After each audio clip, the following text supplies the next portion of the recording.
আসসালামু আলাইকুম সুপ্রিয় দর্শক শ্রোতা, শুভ সন্ধ্যা। আপনাদের দেয়া কথা রাখতে গিয়ে আমি আবার হাজির হয়েছি অপশন ই হেলথ নিয়মিত আয়োজন হেলথ টাওয়ারে।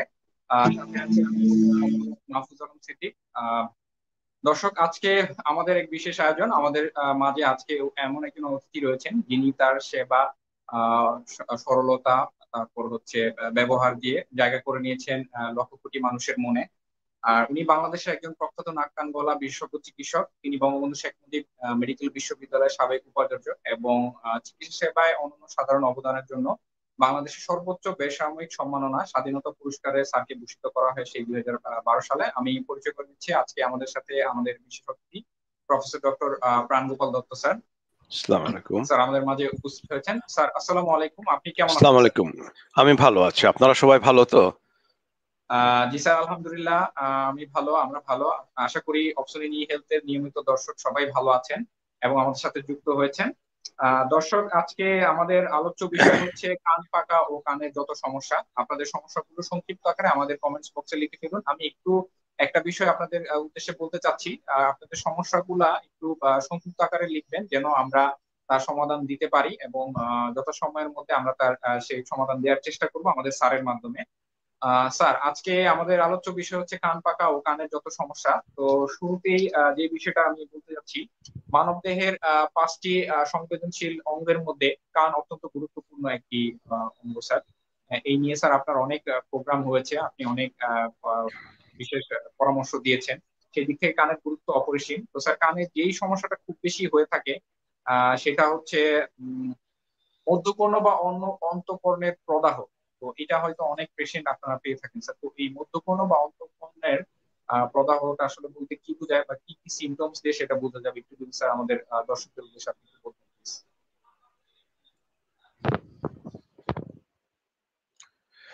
অ্যাকচুয়ালি ধন্যবাদ আপনাকে। আমরা আপনি সঠিক বলেছেন যে মধ্যকর্ণের প্রদাহ এবং অন্তঃকর্ণের প্রদাহ আমরা অনেক দেখে থাকি। আসলে মধ্যকর্ণের প্রদাহটা তুলনামূলকভাবে অন্তঃকর্ণ প্রদাহের চেয়ে অনেক অনেক গুণ বেশি। আবার মধ্যকর্ণের প্রদাহ অনেক সময় জটিলতার সৃষ্টি করে, মানে কমপ্লিকেশন করে, সেটা অন্তঃকর্ণের প্রদাহ করতে পারে। আর অন্তঃকর্ণের প্রদাহ সেটা কিন্তু ভাইস ভার্সা করতে পারে না। আর অন্তঃকর্ণের প্রদাহটা ব্যাকটেরিয়া দিয়া যেরকম হয়, তবে অনেক ক্ষেত্রে ওইটা ভাইরাস দিয়েও অনেক বেশি হয়। তো এখন মধ্যকর্ণের যে প্রদাহ, সেটার জন্যই কিন্তু কান পাকা হয়। জি স্যার। এখন এটা একটা আমাদেরকে যদি বুঝতে হয়, ঘটনমূলক পরিস্থিতি যদি বুঝতে হয়, তাহলে আমরা জানি মধ্যকর্ণটা হলো বহিকর্ণ এবং অন্তঃকর্ণের মাঝামাঝি, যার জন্য তার নাম হলো মধ্যকর্ণ। এটা একটা ম্যাচ বক্সের মতো, মানে ম্যাচ বক্সের সাইজ না, ওইটার মতো 6 সাইডেড একটা ওয়াল, একটা লুড্ডুর গুটি যেরকম আছে বা তার চেয়ে ছোট 6 সাইড, 6টা সাইড আছে। এখন এই মধ্যকর্ণের যে ভলিউম, এটার ক্যাপাসিটি হলো 6 থেকে 8 ফুটা পানি ধারণ করার ক্ষমতা, এবং জি স্যার। বয়স্কদের জন্য, বাচ্চাদের আরো কম। তাহলে 6 থেকে 8 ফুটা পানি ধারণ ক্ষমতা আছে এমন একটা ক্যাভিটি, যার মধ্যে যদি কখনো কোনো ইনফেকশন হয়, সেই ইনফেকশনটা কিন্তু প্রচন্ড লক্ষণ, মানে সিমটম তৈরি করে। যেমন এটা কিন্তু সাধারণত ছোটবেলাতে সবচেয়ে বেশি হয় বাচ্চাদের, এবং বাচ্চাদের সবচেয়ে বেশি হওয়ার কারণ যেটা, সেটা হলো বাচ্চাদের খুব ঘন ঘন ঠান্ডা লাগে এবং সর্দি হয়। জি স্যার। এবং বাচ্চাদের কানের সাথে নাকের যে যোগাযোগের জন্য যে একটা ইউস্টেশিয়ান টিউব বলি আমরা, হ্যাঁ, তো এই টিউবটা হরাইজেন্টাল থাকে। আমাদের কিন্তু এরকম খাড়া থাকে, ওদেরটা একটু হরাইজেন্টাল এবং সমান্তরাল থাকে। থাকার জন্য নাকের সর্দিটা পট করে কানে চলে যেতে পারে। আবার আমরা বড়রা হয়তো নাক ঝাড়তে পারি, ছোটরা তো নাক ঝাড়তে পারে না। ওরা যেটা করে, সর্দি লাগলে নাকটা যখন সামনের দিকে বন্ধ হয়ে, তখন এটা উপরের দিকে টানে। জি স্যার। উপরের দিকে যখন টানে, তখন আবার ওই সর্দিটাই হরাইজন্টাল টিউব দিয়ে মধ্যকর্ণে চলে যায় সরাসরি। এবং মধ্যকর্ণে গেলে ওখানে কিছু কম্পার্টমেন্টের মতো থাকে, মিউকোজাল ফোল্ড আমরা বলি। সেগুলোর মধ্যে যাইয়া ব্যাকটেরিয়া যদি লস করে একবার, তারপরে সেখানে সিক্রিশন থাকলে মাল্টিপ্লাই করতে পারে এবং মাল্টিপ্লাই করে প্রদাহের সৃষ্টি করে। এবং এই কারণে বাচ্চাদের ছোটবেলার থেকেই কিন্তু কানের মধ্যকর্ণের প্রদাহটা সবচেয়ে বেশি হয়, এবং বেশি হওয়ার পরে যখন পর্দা ফেটে এটা বেরিয়ে আসে, প্রদাহর জনিত যে দূষিত পুঁজগুলা, তখন ওই পর্দার ফুটাটা স্বাভাবিক নিয়মে জোড়া লেগে যাওয়ার কথা। কিন্তু আমাদের দেশে আমরা যে প্রথার সাথে নিজেদের খাপ খাইয়ে নেই, যেমন পুকুরে গোসল করা, নদীতে সাঁতার কাটা, খাল বিলে ঝাঁপ দেওয়া ইত্যাদি জিনিসগুলা, যদি কানের পর্দাটার ফুটোটা থেকে যায়, আমরা যখন এখানে ঝাঁপ দেই বা ডুব দেই, তখন সেদিক দিয়ে আবার পানি চলে যায় সরাসরি মধ্যকর্ণে, যে আবার সেই ইনফেকশনটা রিঅ্যাক্টিভেট হয়, পুনর্জাগরিত হয়। এরকম ভাবে বারবার হলে দেখা যায় যে মধ্যকর্ণের যে আমাদের মিউকুজা আছে, যেগুলি একটি প্রটেক্টিভ মেকানিজম, তারা তাদের রোগ প্রতিরোধ করার ক্ষমতাটা হারিয়ে ফেলে। তো সুতরাং এই বারবার করে এটা হতে থাকে। তো ছোট বাচ্চাদের এই কানের প্রদাহটা, মধ্যকর্ণের প্রদাহটা হওয়ার আরেকটা ইম্পর্টেন্ট কারণ হলো শুধু সর্দি না, সেটা হলো বাচ্চাদেরকে যখন দুধ খাওয়ানো হয়, তখন যদি কোনো বাচ্চাকে পিঠের উপর শোয়ায়ে বোতল দিয়ে দুধ খাওয়ানো হয়, তাহলে দেখা যাবে যে তার যেহেতু সমান্তরাল টিউব, সেই টিউবটা দিয়ে দুধও অনেক সময় কানের ভিতরে চলে যেতে পারে। তাহলে মিল্ক একটা গুড মিডিয়া ফর ব্যাকটেরিয়া, তখন সেখানেও কিন্তু এটা প্রদাহ সৃষ্টি করতে পারে। সুতরাং আমরা সবসময় বলি যে ন্যাচারাল যে পজিশন, প্রাকৃতিক যে নিয়ম, অর্থাৎ আল্লাহর দেওয়া যে নিয়ম, সেই নিয়ম অনুযায়ী বাচ্চাকে আপনি যখন বাম দিকের ব্রেস্টে ফিডিং করাবেন, এমন ভাবে ধরবেন যে তার ডান হাতটা আপনার অনেক নিচের দিকে থাকবে, এবং সমান্তরাল ধরলে কিন্তু সে খেতে পারবে না। ডান হাতটা নিচের দিকে থাকবে এবং বাম হাত দিয়ে সে মায়ের বাম দিকের দুধটা খেতে পারবে, টানতে পারবে, এবং সেটাই সবসময় করা উচিত। আর মারা অনেক সময় রাত্রিবেলা শুয়ে বাচ্চাকে দুধ খেতে দেয়, আসলে সেটা করা উচিত না। যদি একটু কষ্ট হয়, উনি জেগে উঠে বসে কুলে নিয়ে সেই ন্যাচারাল পজিশন, অর্থাৎ গড গিফটেড যে পজিশন ফর ব্রেস্ট সাকিং, সেই পজিশনে তাকে দুধ খাওয়ানো উচিত। এটা হলো মূল, বাচ্চাদের হওয়ার প্রথম মূল কারণটা হলো এটা। কিন্তু এখন এই মধ্যকর্ণের প্রদাহটা আমি আগেই বলেছি যে এটা একটা ছোট্ট ক্যাভিটি, বড়দেরই 6 থেকে 8 ফুটা পানি ওখানে অ্যাকুমুলেট হতে পারে, বাচ্চাদের বেলা আরো কম, 2 ফুটা 3 ফুটা।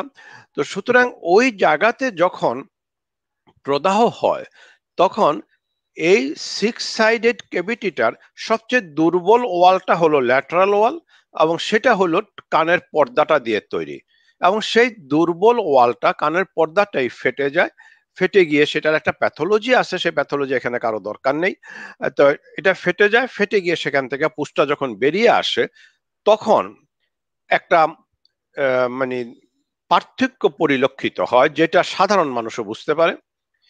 যতক্ষণ পর্যন্ত কানের পর্দাটা ফাটে না, অর্থাৎ পুষ্টা কানের ভিতরে রয়ে গেছে, তখন কিন্তু কানের পর্দাটা বের হওয়ার জন্য যখন চারদিকে প্রেসার দিচ্ছে, সেই প্রেসারের জন্য কানে প্রচন্ড ব্যথা হয়, প্রচন্ড ব্যথা। এবং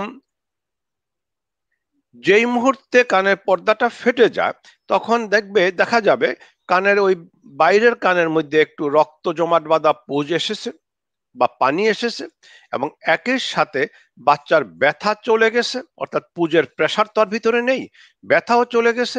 এবং বাচ্চা যদি সারা রাত এই ব্যথার জন্য চিৎকার করে থাকে, ভোর রাত্রের দিকে যখন পর্দাটা ফেটে যায়, বালিশের উপরে আপনি 2-3 ফুটা রক্ত মিশ্রিত কিছু দেখতে পাবেন, তখন দেখা যাবে যে বাচ্চাটা অত্যন্ত শান্তির সাথে ঘুমাচ্ছে। সো এই হলো ঘটনাটা।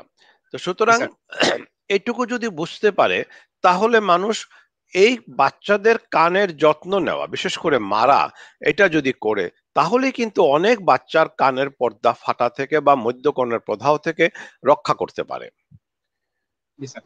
স্যার অসংখ্য ধন্যবাদ, খুব চমৎকার কিছু বিষয় আমরা স্যার আপনার এই প্রশ্নের মাধ্যমে জানতে পারলাম। আর একটা যেটা হচ্ছে মজার বিষয়, কানের প্রদাহ মধ্যকর্ণ বা অন্তঃকর্ণের প্রদাহের সাথে সাথে স্যার আপনি কানে পুঁজ জমা বা কান পাকার যে বিষয়টা, রিলেভেন্ট বিষয়টা হচ্ছে আমাদের কাছে স্পষ্ট হলো, এবং বাচ্চারা কিভাবে মায়েরা তার বাচ্চাদেরকে দুধ খাবে সেই ব্যাপারে একটা সুনির্দিষ্ট আমরা দিক নির্দেশনা পেলাম। স্যার অনেক প্রশ্ন পাচ্ছি, তার মধ্যে একটু স্যার আপনার অনুমতি ক্রমে আমি কিছু হ্যাঁ, প্রশ্ন নিতে চাচ্ছি। এমডি আকরাম উনি আমার কান লিখেছেন সবসময় সবসময়। চুলকায়, নিয়মিত কান পাকে, অসম্ভব কান চুলকায় আমার, এবং নিয়মিত কান পেকে যায় আমার, করণীয় কি? আচ্ছা, প্রথম কথা হলো কান চুলকায়। কানটা এমন একটা জায়গা যেখানে কিন্তু আহ, বহির্কর্ণের একদম বাহিরের অংশে ঘাম নিঃসৃত হওয়ার মতো এবং কিছু সিক্রিশন বের হওয়ার মতো কিছু গ্রন্থি থাকে। জি স্যার। সাধারণত আমাদের শরীর যেরকম ঘামে, কানটাও কিন্তু ঘামে। তো কানটা যখন ঘামে, ওই ঘামটা শুকাতে সময় লাগে। শরীরের ঘামটা যেরকম ফ্যানের নিচে বসলাম, এসি ছেড়ে দিলাম, শুকিয়ে যাচ্ছে, সেটা শুকাতে সময় লাগে। যখন একটা কান স্যাঁতস্যাঁতে থাকে তখন একটু ইচিং হয়। ইচিং হলে মানে চুলকাতে ইচ্ছা করে। জি স্যার। সেই ক্ষেত্রে আমরা সব সময় বলি যে কানের ভিতরে কিচ্ছু দেওয়া যাবে না। যদি বেশি চুলকায়, অসহনীয় হয়ে যায়, তাহলে এই কানের বাইর থেকে এই ট্রেগাসটা দিয়ে এরকম নাড়লে চুলকানিটা কমে যায়। That is one important thing. তারপরেও অনেকে কান চুলকাতে চায়। জি স্যার। এখন কান চুলকানোর মতো বদঅভ্যাস এর চেয়ে বেশি আর কিছু নেই। আর দ্বিতীয়ত, কান চুলকালে তাকে চুলকানোর জন্য যে উপকরণ, অর্থাৎ কটন বাড, টিস্যু পেপার, কাপড়ের কোনা ইত্যাদি দিয়ে, যেভাবে আবার অনেকে মুরগির পালক দিয়া পর্যন্ত চুলকায়, ম্যাথের এই কাঠি যে, স্যার। হ্যাঁ, মেসের কাঠি, প্রত্যেকটাই তো আনস্টেরাইল। জি স্যার। এখন অনেকের একটা বদ্ধমূল ধারণা আমি কটন বাড দিয়ে করছি, কটন বাড তো স্টেরাইল। আসলে যদি একটা কটন বাড স্টিক একটা প্যাকেটের মধ্যে থাকে এবং সেটা খুলে আপনি কানটা চুলকাইয়া যদি ফেলে দেন, তাহলে এটি স্টেরাইল। আমাদের দেশে যেটা হচ্ছে, কটন বাড একটা কোটায় থাকে, বক্সে একটা থাকে স্যার। কোটাতে 50টা থাকে, 100টা থাকে, বা আরো বেশি থাকে। যেই মুহূর্তে আপনি তার ঢাকনাটা একবার খুলে ফেললেন, সাথে সাথে সেখানে বাতাস এবং জলীয় বাষ্প যায়।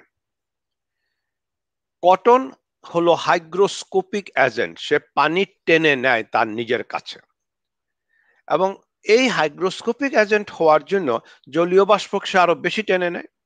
জি স্যার। আমরা জানি জলীয় বাষ্পের সাথে ব্যাকটেরিয়া থাকে, ভাইরাস থাকে, ফাঙ্গাস থাকে, সবই তো থাকে। তো আমরা তখন যখন ওইটা দিয়ে বারবার একটা দিয়ে চুলকাই, ফেলে দেয়, আবার ওই বাক্স খুলে আরেকটা দিয়ে চুলকাই, আমরা শুধু চুলকাইয়ে যে কানের ক্ষতি করছি তা না, চুলকানোর জন্য স্যাঁতস্যাঁতে বা ভেজা কানের চামড়াটা অনেক সময় উঠে যেতে পারে।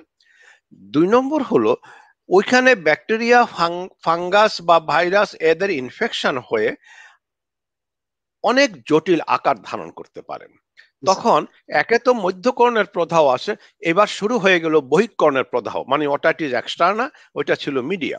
তো সুতরাং এই জিনিসটা আমাদেরকে প্রচন্ড ভাবে মানতে হবে। 2 নম্বর যেটা হচ্ছে, আহ, কান এমন একটা জিনিস, এটা চুলকালেই আরাম লাগে। জি স্যার। অনেক মা বাবা আছে, তারা বাচ্চারা চিল্লাচিল্লি করলো, ওই কুলে নিয়ে বসে একটা কটন বার দিয়ে কানটাতে একটু সুড়সুড়ি দিয়ে বাচ্চা ঘুমিয়ে যায়। কিন্তু মনে রাখতে হবে, বাচ্চাটা যদি পট করে মাথাটা ঘুরায়, তাহলে জি কিন্তু স্যার। সরাসরি পর্দাটা ফেটে যাবে। সো আমি যে কথাটা এখানে বারবার করে বিশ্লেষণ করতে চাচ্ছি, যতই কান চুলকাক না কেন, আবার কান পাকে, কান পাকে মানে আপনার কানের পর্দায় ফুটা আছে, আপনি কিন্তু তত বেশি চুলকাবেন না, যতটুকু পারেন এটাকে অ্যাভয়েড করেন। আর বেশি চুলকালে তো বললাম, এরকম করে কানের চুলকানিটা একটু নিবারণ করার চেষ্টা করেন। Okay sir, thank you sir. আমরা স্যার পরবর্তী প্রশ্নতে চলে যাচ্ছি স্যার। এমনি লিটন খান উনি যেটা লিখেছে, সবসময় বাম কানে শো শো শব্দ করে, চিকিৎসা করেছে কিন্তু ভালো হচ্ছে না, এখন করণীয় কি স্যার, পরামর্শ চাচ্ছেন। আচ্ছা, কানে যে সুর শব্দ করে, তার অনেক কারণ আছে। সবচেয়ে বড় কারণ আমরা যেটা পাই সেটা হলো আমরা জানি না কেন কান শুশু করছে, সেটা আমরা জানি না। কিন্তু ইদানিং আমরা প্রচন্ড বেশি রোগী পাচ্ছি। যদি ধরেন আমি 70 সালে মেডিকেলে ভর্তি হয়েছি বা 76-এ ডাক্তার হয়েছি, 76 থেকে এখন পর্যন্ত প্রায় 46 বছর হয়ে গেছে। জি স্যার। এই 46 ইয়ার্স এর ডাক্তারি লাইফে আমি 2000 সালের আগে এরকম রোগী কিন্তু পাইনি যে 14 বছর, 18 বছর, 20 বছর, 22 বছর, 30 বছরের ছেলেপেলেরা এসে বলতেছে স্যার আমার কানে শো শো ভু ভু আওয়াজ করে, যার জন্য আমি কানে কমও শুনি, আবার আমি কনসেন্ট্রেট করতে পারি না, ঘুমাতে পারি না, ইত্যাদি ইত্যাদি ইত্যাদি। এই ক্ষেত্রে আমি ব্যক্তিগতভাবে মনে করি যে অসুখগুলা যদি আমি বাদ দিই, অসুখের কথা আমি পরে আসব, সেটা হলো এক্সেসিভ নয়েজ এক্সপোজার, প্রচন্ড শব্দ দূষণ হচ্ছে। আর ওই প্রচন্ড শব্দ দূষণের একটা ইম্পর্টেন্ট জায়গা হচ্ছে over use of mobile phones. এবং মোবাইল ফোন থেকে আমরা জানি এমনিতে সাধারণ ফোনগুলা, ল্যান্ড ফোনগুলা মাইক্রোভোল্টেজ ইলেকট্রিসিটি দিয়ে চলে। মোবাইল ফোন চলে ইলেকট্রোম্যাগনেটিক ইম্পালস দিয়ে, এবং ইলেকট্রোম্যাগনেটিক ইম্পালস সরাসরি আমাদের নিউরাল টিস্যু, নার্ভ টিস্যুর ক্ষতি করতে পারে। আমাদের অন্তঃকরণের নিউরাল টিস্যু, ব্রেইনের নিউরাল টিস্যু সেটা করতে পারে। সুতরাং এই যে একটা অপরিপক্ষ ব্যবহার আমাদের মোবাইল ফোনের, এটা কিন্তু একটা অভিশাপ হিসাবে আমাদের কাছে এসে গেছে। প্রযুক্তি কিন্তু আশীর্বাদ, প্রযুক্তির অপব্যবহার একটা মহা অভিশাপ। এবং অপব্যবহারের জন্য প্রযুক্তি অপব্যবহার করে নিজে ধ্বংস হতে পারে, পরিবারকে ধ্বংস করতে পারে, সমাজকে ধ্বংস করতে পারে, এমনকি রাষ্ট্রযন্ত্রকেও হতচকিত করে দিতে পারে। তো সুতরাং এই দুইটা জিনিস আমাদেরকে প্রচন্ড ভাবে মনে রাখতে হবে, যে আমরা মোবাইলের ওভার ইউজ করব না, এবং যে কোনো প্রযুক্তিরই ওভার ইউজ করতে নাই। এই যে আমি এখন ল্যাপটপ দিয়ে কথা বলছি, এখান থেকে যে ব্লু রশ্মিটা আসছে সেটাও কিন্তু আমার শরীরের জন্য বা আমার চোখের জন্য ক্ষতিকারক। তো সুতরাং আমি যখন যেটা করব সেটা নেশাগ্রস্ত হয়ে করব না। মোবাইল ফোনের বেলায় একটা চমৎকার উদাহরণ আমি আপনাদের দিতে পারি, যে বিল গেটস সাহেব, মাইক্রোসফটের জনক, যিনি কয়েক বছর পৃথিবীর সর্বশ্রেষ্ঠ ধনী হয়েছিলেন এই প্রযুক্তির জন্যই, উনি কিন্তু মাত্র 2018 সালের 31শে অক্টোবর জনসম্মুখে বলেছেন যে উনি উনার 3 পুত্র সন্তানের কাউকে 16 বছরের আগে মোবাইল টাচ করতে দেননি। তার মানে উৎপাদক হিসাবে উনি কিন্তু এটার সাইড এফেক্টটা জানতেন। জি স্যার। উনি ব্যবসার লোভে হোক বা যে কোনো কারণে হোক সেটা উনি করেননি, বলেননি। কিন্তু যখন 90 সাল থেকেই পৃথিবী জুড়ে মোবাইলের একটা বিপ্লব এসে গেল, তখনও যদি এই কথাটা উনার মতো, যিনি আর একজন আবিষ্কারক, ওনারা যদি বলতেন যে মোবাইল ফোনের ব্যবহারটা সীমিত হওয়া উচিত, এটার অতিরিক্ত ব্যবহারে এই ক্ষতি হতে পারে, ইত্যাদি ইত্যাদি। আর সবচেয়ে বড় কথা, উনি উনার 3 সন্তানকে দেননি। পৃথিবীটা কি উনার 3 সন্তানই চালাতে পারবে? এই পৃথিবী চালানোর জন্য তো এরকম 300 কোটি সন্তানের দরকার আছে আমার, যদি 700 কোটি জনসংখ্যা হয়।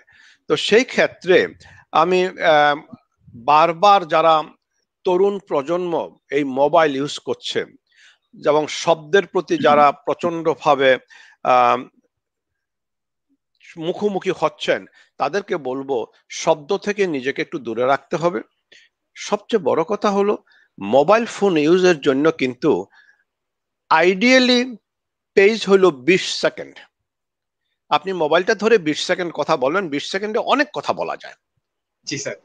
তবে আপনি যদি 3 মিনিট কথা বলেন সেটা সর্বোচ্চ, কিন্তু নিয়ম হলো 3 মিনিট কথা বলার পরে পরবর্তী 30 মিনিট আপনি কোনো কল করবেনও না এবং কল রিসিভও করবেন না।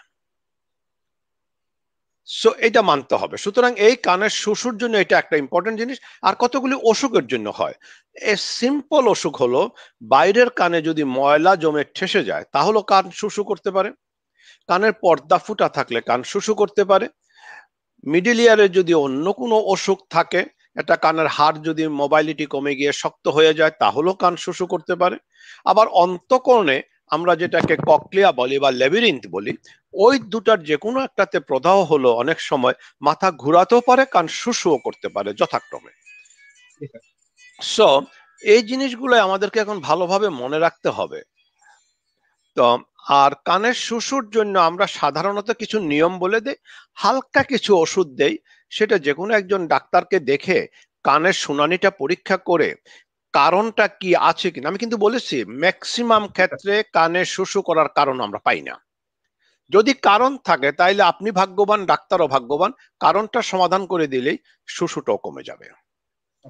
স্যার অসংখ্য ধন্যবাদ। আচ্ছা, স্যার প্রযুক্তি নিয়ে একটি কথা এপিজে আবুল কালাম যে ভারতের প্রাক্তন প্রেসিডেন্ট হ্যাঁ বলেছিলেন যে প্রযুক্তি হচ্ছে তরোয়ালের মতো, যার দুই দিক দিয়ে ধার থাকে। আসলে হ্যাঁ, একদিক মানে থেকে আমরা দুধারে ধারালো অস্ত্র। অস্ত্র। এটার জি স্যার। ব্যবহার না জানা যেরকম অপরাধ, এটার অপব্যবহারও সমান পরিমাণ অপরাধ। জি স্যার, অসংখ্য ধন্যবাদ স্যার। স্যার আমরা আরেকটি প্রশ্ন হচ্ছে মোহাম্মদ শাকলাইন সরকার, উনি যেটি করেছেন দুই কান দিয়ে কানই পেকেছিল, এর একটি কানের পর্দা একটু ফাটা রয়েছে। আহ পর্দা একটু ফাটা হচ্ছে দুই কানেরই। 5 বছর পর এক কানে পানি বের হয় না, এখন ওনার কি অপারেশন করতে আচ্ছা, হবে কিনা? এখন 5 বছর ধরে এক নাগাদে যখন একটা কানে পানি বের হয় না, তার মানে ওই কানের পর্দাটা হয়তো জোড়া লেগে গেছে। জি স্যার। আর যেটা দিয়া পানের পর্দা দিয়ে মানে ফুটা এখনো রয়ে গেছে মনে করেন, বা এখনো পাকে, সেটা একজন ডাক্তারকে দেখিয়ে আদৌ ফুটাটা আছে কিনা, সেই ফুটাটা কিরকম আছে এবং ইনফেকশন আছে কিনা কানের মধ্যকর্ণের মধ্যে, সেগুলি দেখে কানের শুনানি পরীক্ষাটা করে যে কানের পর্দাটা রিপেয়ার করলে কানের শুনানিটা বাড়বে কিনা, এটা একজন বিশেষজ্ঞ চিকিৎসক যিনি কান নিয়ে কাজ করেন তাকে দেখিয়ে নিতে হবে। Okay sir, thank you sir. Sir আমরা আরেকটি প্রশ্নে চলে যাচ্ছি। মোহাম্মদ হাসান, উনি কানে কম শোনে, আপনাকে স্যার 2 থেকে 3 বার দেখিয়েছে, আপনার নিয়মিত হুম, পেশেন্ট, আপনার দেওয়া ওষুধ সেবন করেছে, ওনার কানে কোনো ব্যথা নেই, পর্দাও ঠিক আছে। গ্রিন লাইফ হসপিটালে পরীক্ষা করেছিলেন, কোনো সমস্যা ধরা পড়ে নাই, কিন্তু উনি এখনো কানে কম শুনছেন, এখন কি করণীয় স্যার? আচ্ছা। এই কানে কম শোনার জন্য যদি সামাজিক জীবন বাধাগ্রস্ত হয়, অর্থাৎ লেখাপড়া, চাকুরি ক্ষেত্রে যদি এটা বাধাগ্রস্ত হয় বা পারিবারিক ক্ষেত্রে, তাহলে আমি বলবো কানের শুনানি পরীক্ষাটা আবার করে কি পরিমাণ লস আছে, শুনানি চলে গেছে সেটার উপর ফিক্স করে একটা কানে শোনার যন্ত্র দিয়ে নেওয়া, জি একটা স্যার। হিয়ারিং এইড দেওয়া। Okay sir, thank you sir. Sir আমরা আরেকটি প্রশ্ন নিচ্ছি স্যার। পলি দত্ত, উনি স্যার আপনাকে নমস্কার জানিয়েছেন। আপনি কি এখন অফলাইনে পেশেন্ট দেখেন কিনা? স্যার উনি যে প্রশ্নটি করেছেন, মেয়ের এক কানে টোটাল কিছু শুনে না এবং এক কানটাও নাকি আস্তে আস্তে কম শুনে। তো এখন উনি স্যার আপনাকে দেখাতে নাম্বার চাচ্ছেন। দরকার নেই, উনাকে বলে দেন যে উনি যদি আমার কথা শুনে উনি যে কোনো দিন বিকাল বেলায় 4টা থেকে 7:30টার মধ্যে এসে, অফলাইন না, আমি এখন অনলাইনে রুগী দেখি। আহ, আমার চেম্বারে 2জন ইএনটি স্পেশালিস্ট থাকে এবং আমি অনলাইনে থাকি। আমরা দেখে আশা করি সঠিক একটা চিকিৎসা দিতে পারবো। আসতে বলেন যে কোনো দিন এসে, বলবে যে আমার সাথে এরকম অপশন ইন ই হেলথে আমার সাথে কথা হয়েছে। Okay sir, okay sir, thank you sir. তো অনুপ দত্ত, উনি স্যার ওনার পিসির জন্য প্রশ্নটি করছেন। পিসির কানে সবসময় ঠান্ডা ভাব লাগে আর কানে কোনো কিছু শুনতে পায় না, অনেক ডাক্তার দেখানো হয়েছে, এখন তার জন্য কি করণীয় হতে পারে স্যার? না, প্রথম যে জিনিসটা দরকার সেটা হলো সব সময় ঠান্ডা লাগে। ঠান্ডার কিন্তু কানের শুনানির উপরে একটা এফেক্ট আছে। জি স্যার। আমাদের দেখতে হবে এই ঠান্ডার জন্য কানের শুনানি এফেক্টেড হয়েছে কিনা। আর ওনার সবচেয়ে বড় কথা হলো কানে শুনতে পায় না, কোনো কিছু শুনতে পায় না, তার মানে প্রচন্ড ভাবে বধির। তাহলে কানের শুনানিটা পরীক্ষা করে আমরা সিদ্ধান্ত নিতে পারবো। কানের 2 ধরনের শুনানি আছে, একটা হলো কন্ডাক্টিভ, মানে যেটা হলো পরিবহন, আরেকটা হলো পারসেপটিভ, যেটা অনুভূতিকরণ। তো এই পরিবহন বা অনুভূতিকরণ বা নার্ভ এবং কন্ডাকশনের মধ্যে যে জিনিসটা আছে সেটা যদি আমরা সঠিকভাবে নির্ণয় করতে পারি, নার্ভের বেলা হলে আমরা হয়তো কখনো কিছু নিউরোস্টিমুল্যান্ট দিয়ে দেখি, আর কন্ডাক্টিভ অ্যাপারেটাসে হইলে কন্ডাক্টিভ অ্যাপারেটাসে কোনো কোনো জায়গায় অপারেশন করে সেটা ভালো করা যায়। আর না হলে পরে শুনানি পরীক্ষা করে, উনি যেরকম বলছেন কানে কোনো কিছু শুনতে পায় না, সেই ক্ষেত্রে আমি যে বলবো যে একটা মেশিন দেন, সেটাও কিন্তু আমি এভাবে বলবো না। এ কারণে, কারণ একটা হিয়ারিং এইড কিন্তু প্রচন্ড দামি। জি স্যার। এবার আমি এখন বলে দিলাম, আমার এই কথাটা শুনে বাজার থেকে একটা হিয়ারিং এইড কিনে এনে বা যথোপযুক্ত চোখের যেরকম পাওয়ার অ্যাডজাস্ট করতে হয় ওইরকম না করে যদি একটা কিনে নিয়ে এসে কানে দেন, পয়সাটা নষ্ট হবে। তো বেটার হলো একজন ইএনটি ডাক্তারকে দেখিয়ে, সে যদি মনে করে কানে শোনার জন্য মানে হিয়ারিং এইড দিলে উনি ভালো শুনতে পাবেন, তাহলে আমরাই বলে দেব কি ধরনের হিয়ারিং এইড দিতে হবে। Thank you sir. দর্শক, অনেক প্রশ্ন আপনারা করছেন, আপনারা একটু ধৈর্য সহকারে আমাদের সাথে সংযুক্ত থাকবেন, আমরা চেষ্টা করছি যত সম্ভব অল্প সময়ের জন্য প্রশ্ন উত্তর দেওয়ার জন্য। স্যার, আব্দুল উনি প্রশ্ন করেছেন, আপনাকে সালাম জানিয়েছেন, দুই কানের পর্দা ফেটে গিয়েছে, ডাক্তারকে দেখালে ডাক্তার বলছে যে কান বলছি অপারেশন যে করতে কানটা হবে। আগে শুকাতে হবে, আগে শুকাতে হবে, ঠিকই আছে। এখন যদি পুঁজ পড়া বন্ধ হয়েছে এবং কিছুদিন পর পর আবার পড়া আরম্ভ হয়, তো আমার প্রশ্ন হলো, যখনই পুঁজ পড়া বন্ধ হয়ে যায়, অ্যান্টিবায়োটিক খেয়ে ওষুধ খেয়ে যখন শুকিয়ে যায়, শুকিয়ে যাওয়ার পরে আপনাকে আহ শুকিয়ে যাওয়ার পরে আপনাকে ইমিডিয়েটলি আসা ডাক্তারকে দেখাতে হবে। দেখানোর পরে কানটার একটা পুরো অ্যাসেসমেন্ট করতে হবে, অর্থাৎ কানের আশেপাশে কোথাও আরো কোনো ইনফেকশন জমা আছে কিনা সেগুলো সিটি স্ক্যান করে বা এক্স রে করে, কানের শুনানি পরীক্ষা করে, অর্থাৎ নাকের সাথে কানের যে টিউবটা আছে সেই টিউবের প্যাটেন্সি আছে কিনা সে সব দেখে তারপরে কিন্তু অপারেশন করলে আপনি বেনিফিটেড হবেন, নতুবা কিন্তু বেনিফিটেড হবেন না। স্যার, অসংখ্য ধন্যবাদ। আহ আমরা পরবর্তী প্রশ্ন চলে যাচ্ছি। জয় ঘোষ উনি যেটি করেছেন, শীতের দিন আসলেই ওনার মায়ের কান খুব ব্যথা করে, মুখ ফুলে যায় আর কানের ভিতরে চুলকায়, ডাক্তার দেখিয়েছেন, তিনি বলেছেন অ্যালার্জি থেকে এমন হচ্ছে। স্যার, এমন সমস্যাটা কিভাবে শেষ হবে, না আর না, এটা কি এখন অ্যালার্জি ছাড়া বলছিলাম অন্য কোনো কিছু কিনা? মায়ের কানে খুব ব্যথা, মুখ ফুলে যায়, কানের ভিতর চুলকায়, সবচেয়ে বড় কথা হলো ওনার মায়ের ডায়াবেটিস আছে কিনা। সো ডায়াবেটিসটা কিন্তু এক্সক্লুড করতে হবে। আর উনি কি পরিমাণ চুলকাইছেন সেটা একটা ইম্পর্টেন্ট জিনিস, কারণ চুলকায় যদি বাইরের কানের ইনফেকশন হয়, তাহলেও কিন্তু কানের সামনের এই জায়গাটুকু ফুলে যেতে পারে। জি এবং স্যার। আহ, ডাক্তার যিনি দেখেছেন উনি যদি অ্যালার্জির কথা বলে থাকেন, নিশ্চয়ই অ্যান্টি অ্যালার্জিক ওষুধ দিয়েছে, এবং অ্যান্টি অ্যালার্জিক ওষুধের সাথে একটু কনসিডারিং ওনার বয়স, ওজন এবং অন্যান্য কোনো রকমের অসুখ বিসুখ আছে কিনা, systemic blood pressure, diabetes, thyroid, ওই সবগুলি বিবেচনা করে হয়তো একটা অ্যান্টিবায়োটিক দেওয়া যেতে পারে। আর একটু পেন কিলার তো দিতেই হবে স্যার। ব্যথাটা কমানোর জন্য। জি sir. Thank you sir. Mitali বৈশা উনি যেটি করেছেন, ওনার দুই কানে শো শো শব্দ করে, কানে কম শুনে, আজ 4 বছর। তো সাইকে টেস্ট করেছে, ওখানকার ডাক্তার বলেছেন কানের পর্দার পিছনে হাড় বেরিয়ে গিয়েছে, সার্জারি করলে ঠিক হতে পারে। স্যার, এই হ্যাঁ, ব্যাপারে যদি এটা, সঠিক হ্যাঁ, ব্যবস্থা এটা যেটা নেওয়া যায়। বলেছে সেটা হলো, যেহেতু সে হয়তো একজন মহিলা জি এবং স্যার। এই অসুখটা হয় কিন্তু মহিলাদের বেশি ইন কম্পারিজন টু পুরুষ, সেটা শুরু হয় 20 বছরের থেকেই সাধারণত, তারপরে মানে গ্র্যাজুয়ালি প্রগ্রেস করতে থাকে। তো সেই ক্ষেত্রে এটা অটোস্ক্লেরোসিস বলি, অর্থাৎ স্টেপিস বুনটা, যে তিনটা ক্ষুদ্র অস্থি আছে আমাদের কানের মধ্যে, যেটা অন্তঃকরণের সাথে যে যুক্ত থাকে, সেটা হলো স্টেপিস। জি স্যার। সেই স্টেপিসটা মুভমেন্টটা চলে যায়। তো সেই ক্ষেত্রে এটা অপারেশন করলে ভালো হয়, কিন্তু একটা কথা ওনাকে মনে রাখতে হবে, যে যাকে দিয়ে অপারেশনটা করাবেন আহ ওনার কাছ থেকে যখন বুঝে নেন যে কত পার্সেন্ট ফেলিউর আছে, এই অপারেশনটা পৃথিবীর যত বাঘা বাঘা স্টেপিডিয়াল সার্জনরা অপারেশনটা করুক না কেন, 5 থেকে 10% ফেলিউর হয়। আর এই 5 থেকে 10% যে ফেলিউরটা হচ্ছে, সেই ফেলিউর মানে ওই কানটা টোটালি ডেড হয়ে যাবে, ওইটা দিয়ে আর শুনবে না। তো সুতরাং এটা একদম ভালো সেন্টারে ভালো একজন ডাক্তার যিনি আশ্বস্ত করবেন, তাকে দিয়েই করানো উচিত। জি স্যার। কারণ 90% চান্স আছে ভালো হওয়ার, সুতরাং আমি কেন সেই চান্স নেব না, সেটাও তো একটা কথা। কিন্তু ওইটা মনে রাখতে হবে, there is chances of failure, আর এই ফেইলিউরে মানে টোটাল ড্যাফ হয়ে যাওয়ার সম্ভাবনা থাকে। Okay sir, thank you sir. সুজনশীল, উনি স্যার কানে কম শোনার জন্য কি করণীয়? কানে কম শোনে, এর আগে ডাক্তার দেখানো হচ্ছে, ডাক্তার বলেছে মিসিং ব্যবহার করতে, মেশিন মানে ব্যবহার হিয়ারিং করতে, এইড, মেশিং ব্যবহার হিয়ারিং করতে। জি এইড স্যার। ব্যবহার করতে বলেছে।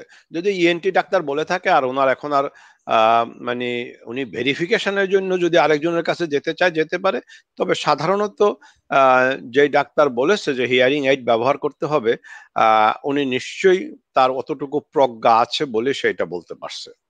তো আমার মনে হয় না যে আর কোনো ভেরিফাই দরকার আছে। তবু মানুষের মন, আরেকজনকে দেখায় সেকেন্ড একটা অপিনিয়ন নিতে পারেন, নট ভেরিফিকেশন, দ্বিতীয় মতামত। জি স্যার, থ্যাংক ইউ স্যার। পলাশ, উনি আপনাকে প্রণাম জানিয়েছেন, ওনার বয়স হচ্ছে 34 বছর, বাম কানে কম শুনে, বাম কানে সরাসরি ঝিঝি পোকার মতো শব্দ হয়, ঠান্ডায় কানের স্তব্ধতা বেড়ে যায়, এই সমস্যা প্রায় 3 বছর, কানে কোনো ব্যথা নেই, তবে বাতাস লাগলে হচ্ছে আনইজি লাগে, কি করণীয় স্যার? এখানে যে জিনিসটা হচ্ছে, এটাও কিন্তু ওই যে মধ্যকোণের যে অস্থি একটা শক্ত হয়ে যায়, সেটা হওয়ার সম্ভাবনা বেশি, অটোস্ক্লেরোসিস। তো সেই ক্ষেত্রে আমি তো ওনাকে বলবো একজন বিশিষ্ট নাক কান গলা বিশেষজ্ঞকে দেখিয়ে তারপরে ডিসিশনটা নেওয়া উচিত।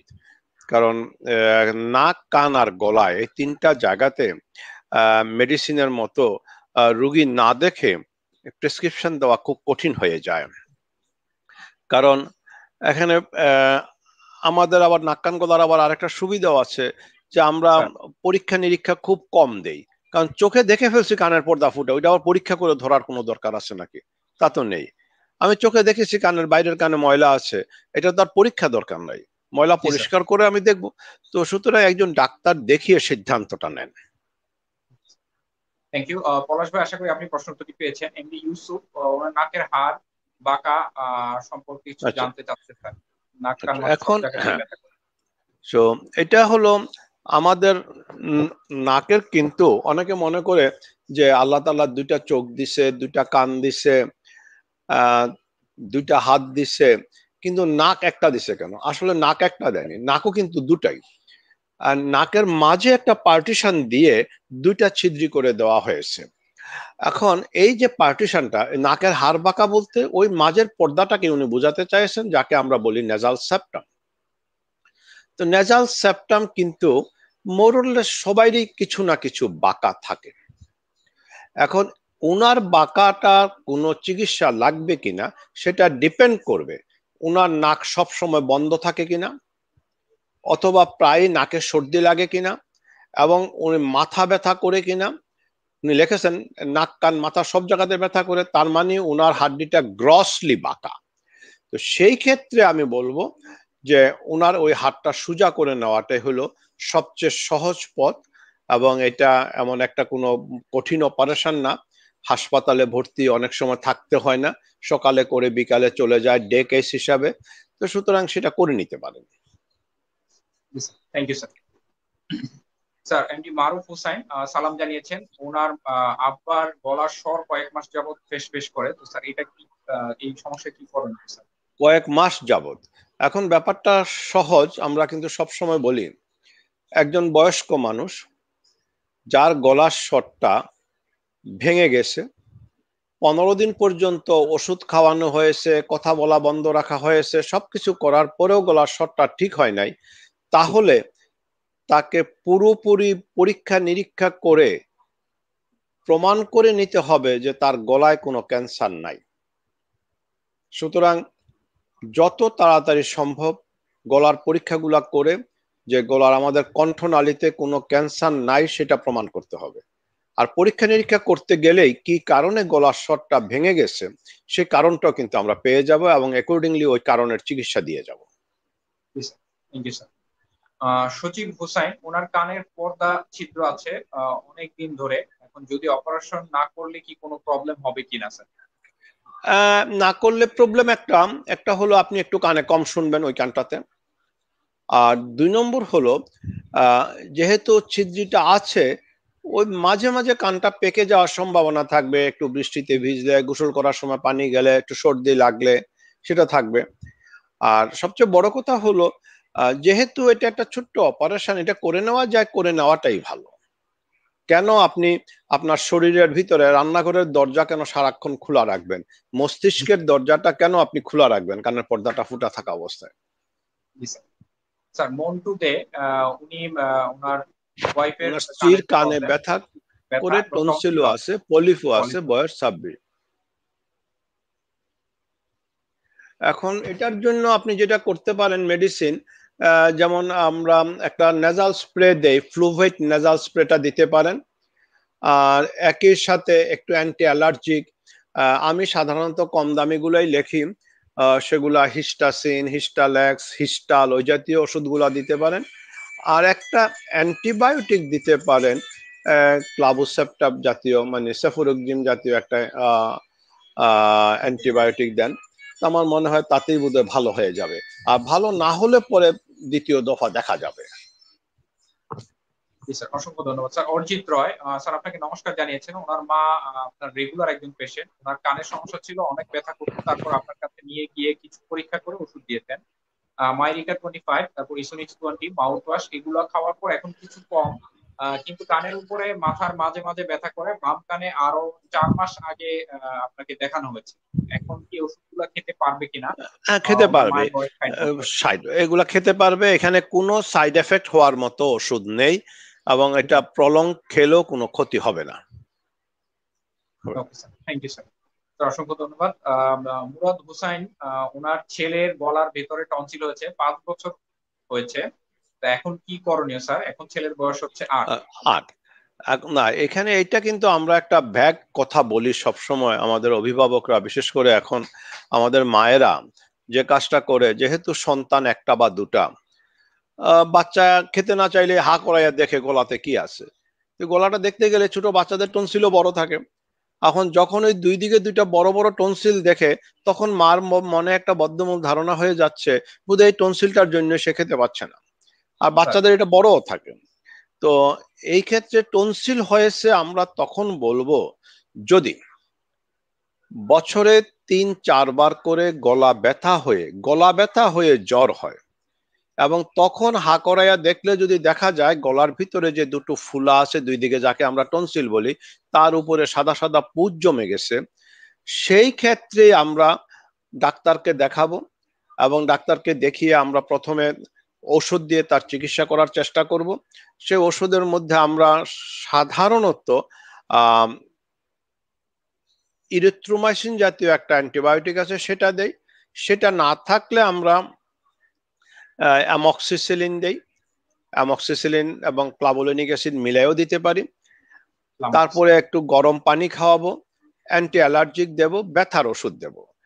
এরকম যদি আবার বছরে 3 বার হয়, তাহলে আমরা বলি যে যেহেতু টনসিল থেকে অনেক সময় কিডনিতে ইনফেকশন হয়, মানে গ্লোমেরুলোনেফ্রাইটিস হয়, হার্টে সাবএকুইট ব্যাকটেরিয়াল এন্ডোকার্ডাইটিস হয়, রিউমেটিক ফিভার হয়, সেই জায়গাতে আমরা বলবো যে টনসিলটা ফেলে দেওয়ার জন্য।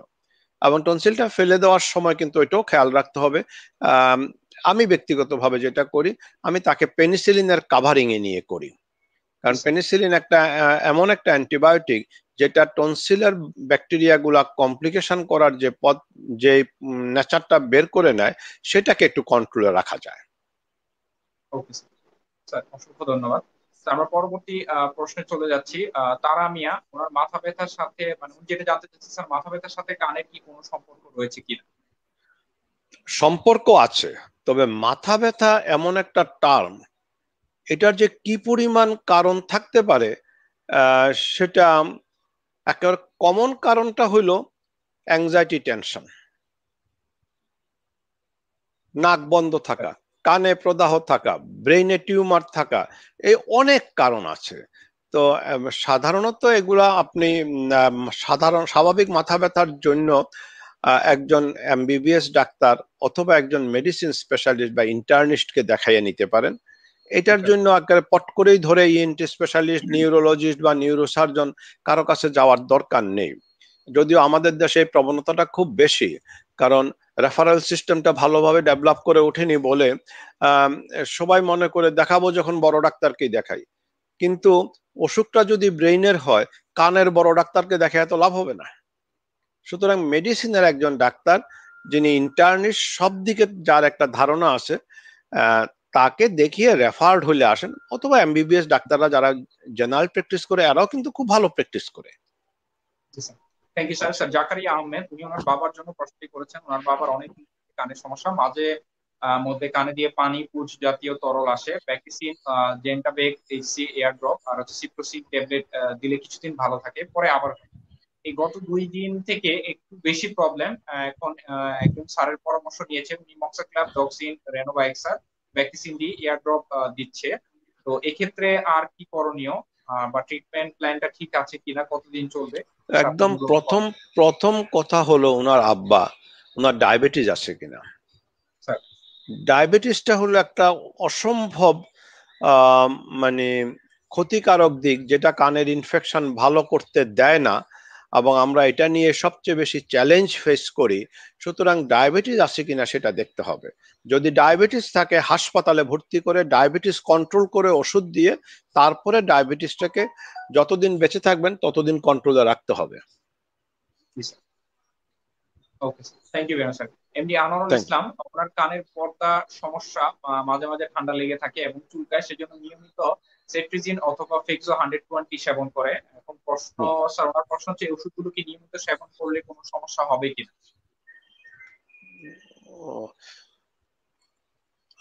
পর্দা সমস্যা, মাঝে মাঝে ঠান্ডা লাগছে, চুলকায়, সেজন্য নিয়মিত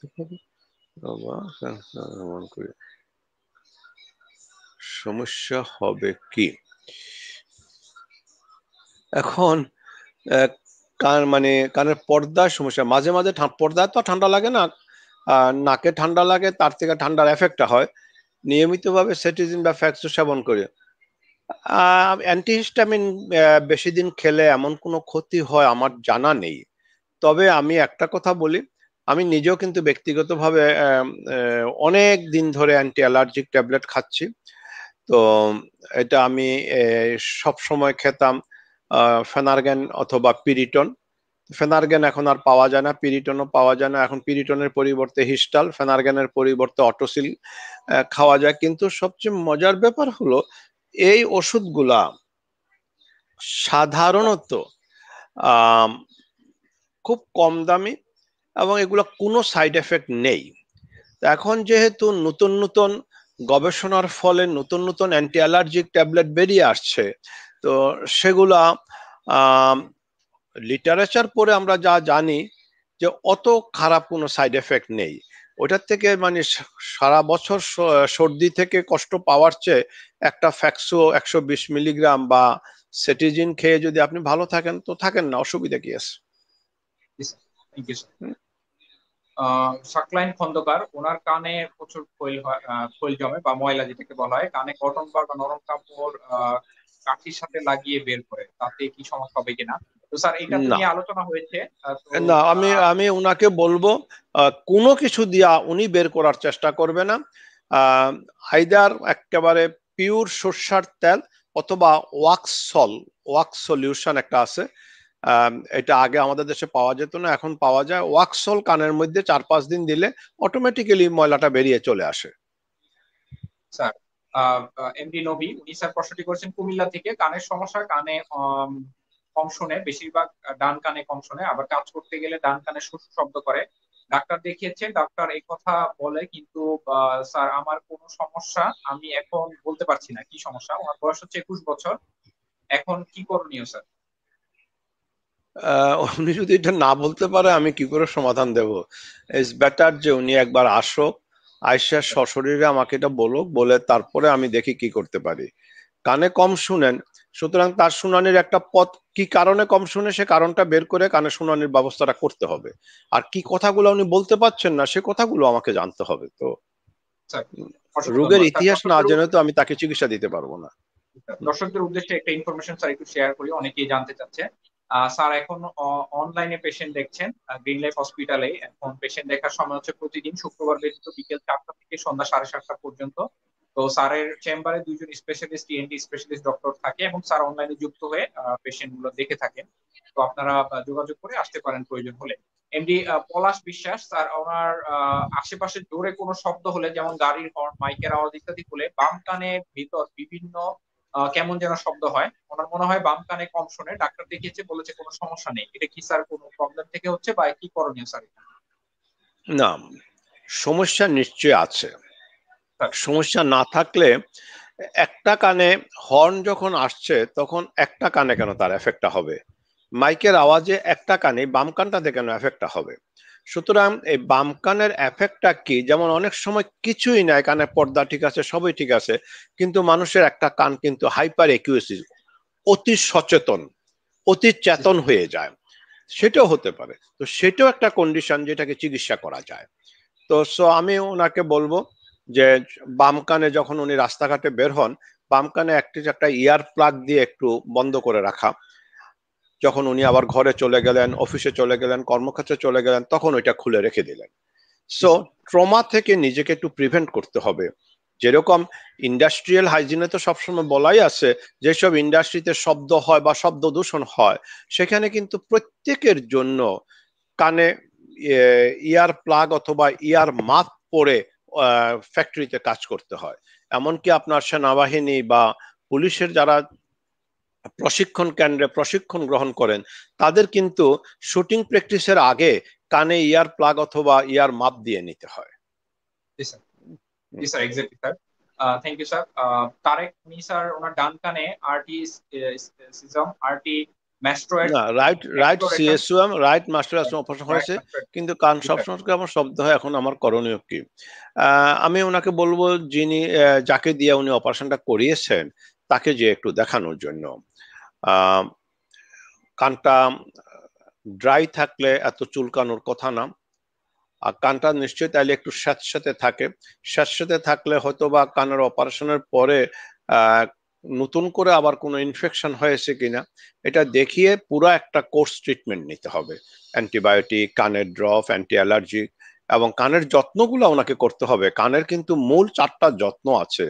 সেটা হলো, আমি কান চুলকাবো না, কানে পানি ঢুকতে দেব না, সর্দি লাগলে নাক, 2 নাক একসাথে ঝাড়বো না, আর আরেকটা হলো উপরের দিকে নাক আমি টানবো না। এই কটা নিয়ম মানতেই হবে।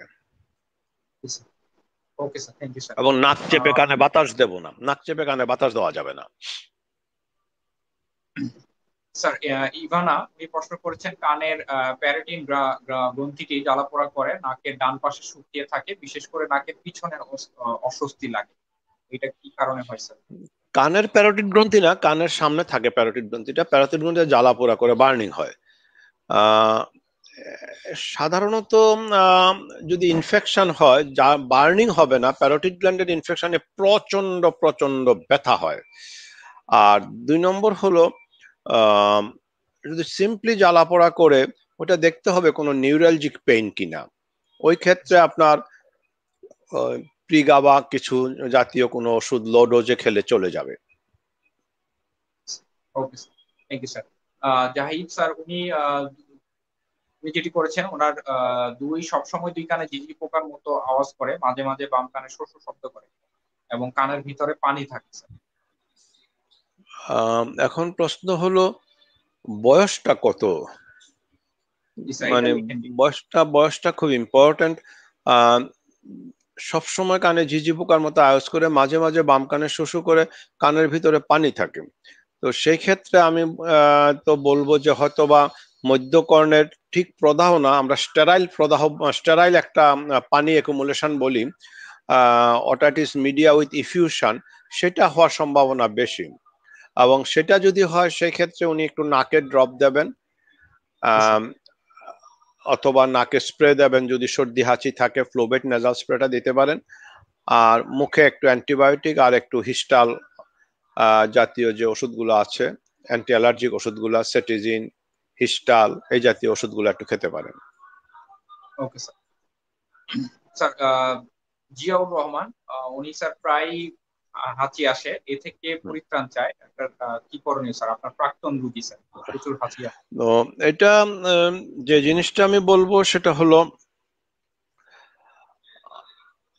হাঁচি যেটা হয় এবং প্রায়ই হয় অথবা একসাথে একাধিক হয় এবং অনেক দিন ধরে এটা চলে, সেটা একটা অ্যালার্জিক রাইনাইটিসের একটা লক্ষণ। অ্যালার্জিক রাইনাইটিসে ওই যে একটু আগে আমরা বলেছিলাম, একজন প্রশ্ন করেছিল যে আমি অনেক দিন ধরে ফ্যাক্সু খাচ্ছি, এটা খেলে জি কোনো স্যার। অসুবিধা আছে কিনা। তো আমরা সাধারণত বলি যে অ্যালার্জিক রাইনাইটিসের জন্য 3 মাস আমরা একটা কনজারভেটিভ ট্রিটমেন্ট দেই, নাকে স্প্রে দেই, একটা অ্যান্টি অ্যালার্জিক দেয়, অথবা অনেক সময় ওই যে মন্টিলুকাস ট্রাইলক জাতীয় কোনো একটা ওষুধ দেয়। সেই 3টা ওষুধ 3 মাস চালায় দেখি আমরা কতটুকু ভালো হয়। যদি ভালো না হয় তাহলে সেই ক্ষেত্রে আমরা অনেক সময় নাকের যেই জায়গাটা, যে সেন্সিটিভ এরিয়া থেকে অ্যালার্জিক রাইনাইটিসের স্টিমুলেশনটা হয়, মানে ট্রিগারিং জোন যেটাকে বলা হয়, সেই অ্যান্টেরিয়র টার্বিনেটের ইনফিরিয়র পোর্শন সহ ওই টার্বিনেটের মিউকুজাটাকে আমরা একটু পুড়িয়ে দেই। তাতে করে সেন্সিটিভিটা কমে গেলে দেখা যায় মোর দেন 50% রোগী ভালো হয়ে যায়। ভালো হয়ে যায় বলতে 5 বছর হয়তো ভালো থাকবো, তারপরে আবার আসতে পারে এটা। তো সুতরাং আমার মনে হয় এটা করে নেওয়াই ভালো হবে। স্যার, স্যার সুব্রত ভৌমিক, ওনার মেয়ের বয়স হচ্ছে 7 মাস, ছোট বাবু। তো উনি যে প্রশ্ন করেছেন, ডাক্তার দেখিয়েছেন কানে পুজের জন্য, ক্যানিডিয়াসিন ড্রপ দেয়, কিন্তু এখন মনে হয় কানে কম শুনতেছে, কি করণীয় স্যার? না, 7 মাস ড্রপ। বয়সে ড্রপ দেয়, এটা কি 7 মাস ধরেই দিচ্ছে? সেটা তো হওয়া উচিত না। কিন্তু এখন মনে হচ্ছে কানে কম শুনতেছে। যেহেতু কানে পুজ হয় তার মানে কানের পর্দা ফুটা আছে। তো কানে পর্দা ফুটা থাকলে কানে কম শুনবেই। কিন্তু আমি তো মনে করি যে 7 মাস বছর বয়সে যদি বাচ্চাটার এত প্রবলেম হয়ে যায়, ওনাকে একটু মানে অত্যন্ত যত্ন সহকারে দেখতে হবে এবং দেখাতে হবে এবং যত্ন নিতেও হবে। ওকে, থ্যাংক ইউ স্যার। লিপি রয়, ওনার মেয়ের বয়স হচ্ছে 8 বছর 9 মাস। ওর নাকের হাড় বাঁকা ও পলিশ আছে। গত 1 বছর আগে ডাক্তার দেখিয়েছিল, উনি হিস্টাসিন ও মোনাস ট্যাবলেট দিয়েছেন 1 মাসের। এখন রাতে ঘুমানোর সময় মাঝে মাঝে শ্বাস নিতে কষ্ট হয়, কি করা উচিত স্যার? এখানে দুটো জিনিস, হাড় বাঁকা এবং পলিপ আছে। আর 8 বছর 9 মাস বয়স, তার মানে নাকের পেছনে এডিনয়েড আছে কিনা সেটাও এক্সক্লুড করতে হবে।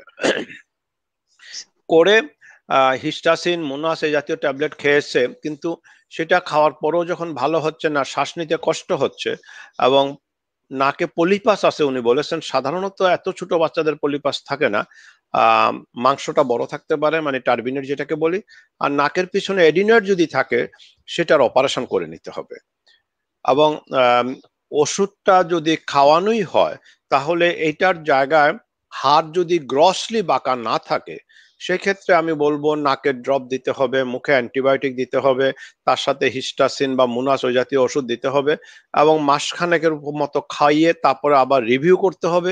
তাতেও যদি লাভ না হয় তাহলে ইনভেস্টিগেশন করে দেখে, পরীক্ষা নিরীক্ষা করে দেখে যে অপারেশন করলে লাভ হবে কিনা সেই দিকে যেতে হবে। Okay sir. জি sir, thank you sir. Ripon Chandra, sir আপনাকে নমস্কার জানিয়েছেন। ওনার ভাতিজির বয়স হচ্ছে 8 বছর, তার গলা ব্যথা করছে, ডাক্তার দেখিয়েছে, উনি বলেছে টেস্ট করতে। টেস্টও করিয়েছেন, ডাক্তার বলেছেন গলায় টিউমার হয়েছে। স্যার এখন আসলে কি করণীয় স্যার? এক নম্বর হলো, 8 বছর বয়সে সাধারণত বাচ্চাদের গলায় টিউমার জাতীয় কিছু হয় না। এখন টনসিলকে একটু ওনারা টিউমার বলে কনফিউজ করছেন কিনা, অথবা নাকের পিছনের এডিনয়েডকে টিউমার বলে কনফিউজ করেছেন কিনা আমি জানি না। তবে উনি যে ডাক্তারকে দেখিয়েছেন, উনি যদি একজন ভালো ইএনটি স্পেশালিস্ট হন, উনার পরামর্শ মতে ওনাকে কাজ করতে হবে। তবে সাধারণত 8 বছরের বাচ্চাদের গলায় টিউমার হয় না। Thank you sir. S M Munna, ওনার বয়স হচ্ছে 27 বছর। উনি আগে দুবার আপনাকে স্যার দেখিয়েছেন, আপনার নিয়মিত পেশেন্ট। দ্বিতীয়বার যখন দেখেছি তখন 2 মাসের ওষুধ দিয়েছিলেন, ওটা খেয়ে ভালো ছিল। সমস্যা হলো কান পাকা ও নাক বন্ধ থাকে, এখন কি করণীয় স্যার? ওই আগের ওষুধে রিপিট করবে, অথবা কানের পাকাটা বন্ধ করার জন্য কানের পর্দায় যে ফুটো আছে সে ফুটাটাকে রিপেয়ার করে নিতে হবে। Thank you sir. দর্শক, আমরা আমাদের প্রোগ্রামের একদম শেষ প্রান্তে চলে আসছি। আমরা আর অল্প কিছু প্রশ্ন নিয়ে আজকের মতো আয়োজন শেষ করব। শারমিন প্রিয়া, উনি স্যার 2 মাস আগে টনসিলের অপারেশন করেছিলেন। টনসিল যেখানে ছিল তার নিচের দিকে এখনো অনেক ব্যথা করে, এটা কেন বা এতে কি করণীয় স্যার? এটাকে আমরা একটা জিনিস দিয়ে বলি, সেটা হলো যে টনসিল অপারেশনের পরে যদি ব্যথা থেকে যায় তখন আমরা সেটাকে বলি যে পোস্ট টনসিলেক্টমি নিউরেলজিয়া। এটা ফেলে দেওয়ার পরে এটা হচ্ছে। তো সেই ক্ষেত্রে আমরা একটু ওই যে প্রিগাবা জাতীয় কোনো ওষুধ, যে মাইরিকা জাতীয় যে কোনো একটা ওষুধ দেয়, একটা নিউ ভাইটাল মানে B1 B6 B12 বা নিউরো বেস্ট ওই জাতীয় একটা ওষুধ দেয়। আর বলি যে একটু কুলি গড়গড়া করে পরিষ্কার রাখেন। আর যেহেতু যদি দেখি যে রোগী খুব টেনশনে পড়ে যায়, তাইলে একটু অ্যানজিওলাইটিক খেতে বলি। Okay sir, thank you sir. Sir আমরা আর তিনটি প্রশ্ন নিতে চাচ্ছি, আমরা হুম যেহেতু হুম। একদম শেষ পর্যায়ে। সুমন আহমেদ, ওনার মায়ের বয়স, ওনার মায়ের 2018 সালে থাইরয়েড গ্ল্যান্ডে টিউমার অপারেশন করানো হয়েছিল, কিন্তু মাঝে মাঝে অপারেশন স্থানে ব্যথা করে, গলা তরল পদার্থ দ্বারা আটকে আসে। এই ক্ষেত্রে আসলে কি করণীয় স্যার? ওইটার জন্য এমন কিছু করার দরকার নেই। গলাটা সবসময় একটু পরিষ্কার রাখবে, আর একটু গ্যাস্ট্রিকের একটা ওষুধ খাবে, ফিনিক্স টিনিক্স জাতীয় একটা কোনো ওষুধ খাবে। আর হলো আহ সাধারণত থাইরয়েড অপারেশন করার পরে গলায় কিছু আটকে আসছে, কিন্তু ভাত খেতেও আটকায় না, পানি খেতেও আটকায় না, সেই জিনিসগুলোকে আমরা গ্লোবাস বলি। এবং সেটার জন্য যাতে খুব বেশি অ্যাটেনশন না দেয় সেটা দেখতে হবে, বুঝাতে হবে তুমি তো খেতে পাচ্ছ, গলায় আটকে আছে কি, রাস্তা তো খোলা আছে। আর তারপরেও যদি না হয় অ্যানজিওলাইটিক ড্রাগ গুলা ওগুলা দেওয়া যায়। Okay sir. হামজা, উনি আজ থেকে 1 বছর যাবত বাম কানে ব্যথা আর প্রচন্ড শব্দ হয়, কান ভেজা থাকে সবসময়। ডান কানে, ডান পাশের কানে দুই মারি চাপ দিয়ে ধরে রাখলে শব্দ হয়, ডান কানেও ব্যথা আছে স্যার। করণীয় স্যার? ওনাকে থরো ইনভেস্টিগেশন করতে হবে, মধ্যকর্ণ, অন্তকর্ণ, এমনকি আহ, কান এবং ব্রেইনের যে অ্যাঙ্গেলটা আছে, সিপি অ্যাঙ্গেল আমরা বলি, সেরিবেলোপন্টাইল অ্যাঙ্গেল, সেই জায়গার এমআরআই সহ সবগুলা পরীক্ষা করে দেখে নিতে হবে যে কোনো প্যাথোলজি আছে কিনা। যদি প্যাথোলজি থাকে সেটার চিকিৎসা হবে, আর যদি না থাকে তাহলে সিমটোমেটিক ট্রিটমেন্ট বলে আমরা একটা কথা বলি, যে কষ্টটা আছে সে কষ্টটা লাঘবের জন্য আমরা ওষুধ দিয়ে থাকি।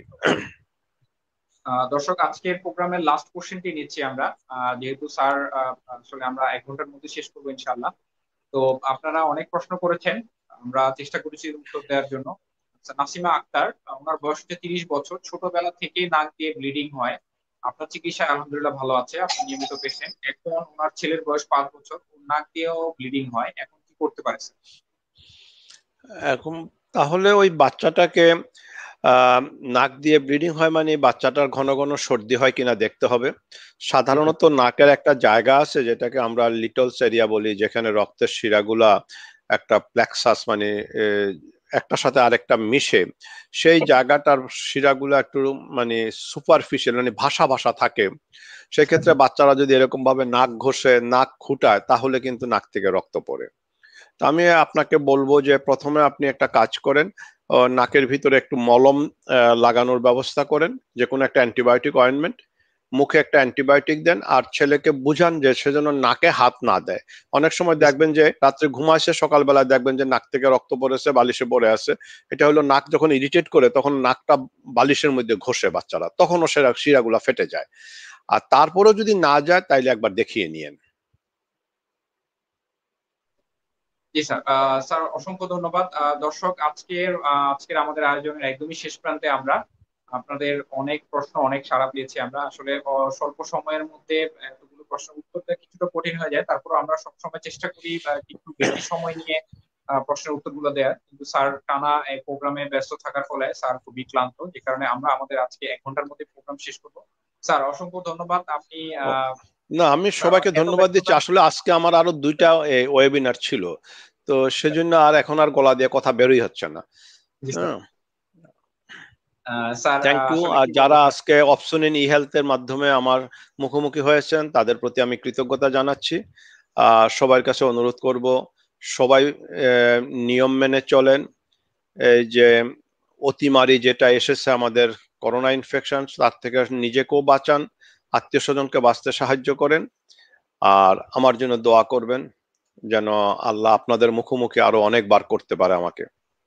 স্যার আমরা অনেকেই প্রশ্ন উত্তর দিতে পারিনি, আমরা তাদেরকে ইনশাল্লাহ পরবর্তী প্রোগ্রামে আমন্ত্রণ জানিয়ে আজকের আয়োজন শেষ করছি। স্যার আপনার কাছে আমরা চিরকৃতজ্ঞ, আপনি এত ব্যস্ততার মাঝেও আমাদের প্রোগ্রামে নিয়মিত উপস্থিত হয়ে আমরা যতটুকু সম্ভব চেষ্টা করি মানুষকে সেবা দেওয়ার জন্য আপনার মাধ্যমে। তো এই জন্য স্যার আমরা কৃতজ্ঞ, অপশন ই হেলথের পরিবার পক্ষ থেকে, অপশন ই ফার্মা এবং যারা আমাদের সাথে যুক্ত হয়েছেন সারা বাংলাদেশে। দেশবাসীর পক্ষ থেকে আপনার জন্য ভালোবাসা এবং দোয়া রইলো। আল্লাহ যেন আপনাকে দীর্ঘজীবী করেন, আপনি পরিবার পরিজন সবাইকে নিয়ে সুস্থ থাকেন, অনেক বছর আমাদের মাঝে থাকেন এবং আমাদেরকে এইভাবে স্যার আমাদের পাশে থেকে আমাদের সেবা দেওয়ার সুযোগটা দোয়া যেন করেন। আল্লাহ করে স্যার। জি স্যার, স্যার আজকের মতো থ্যাংক বিদায় ইউ। নিচ্ছি। Thank you very much sir. Sir আসসালামু থ্যাংক ইউ। আলাইকুম। আসসালামু আলাইকুম। Thank you very much.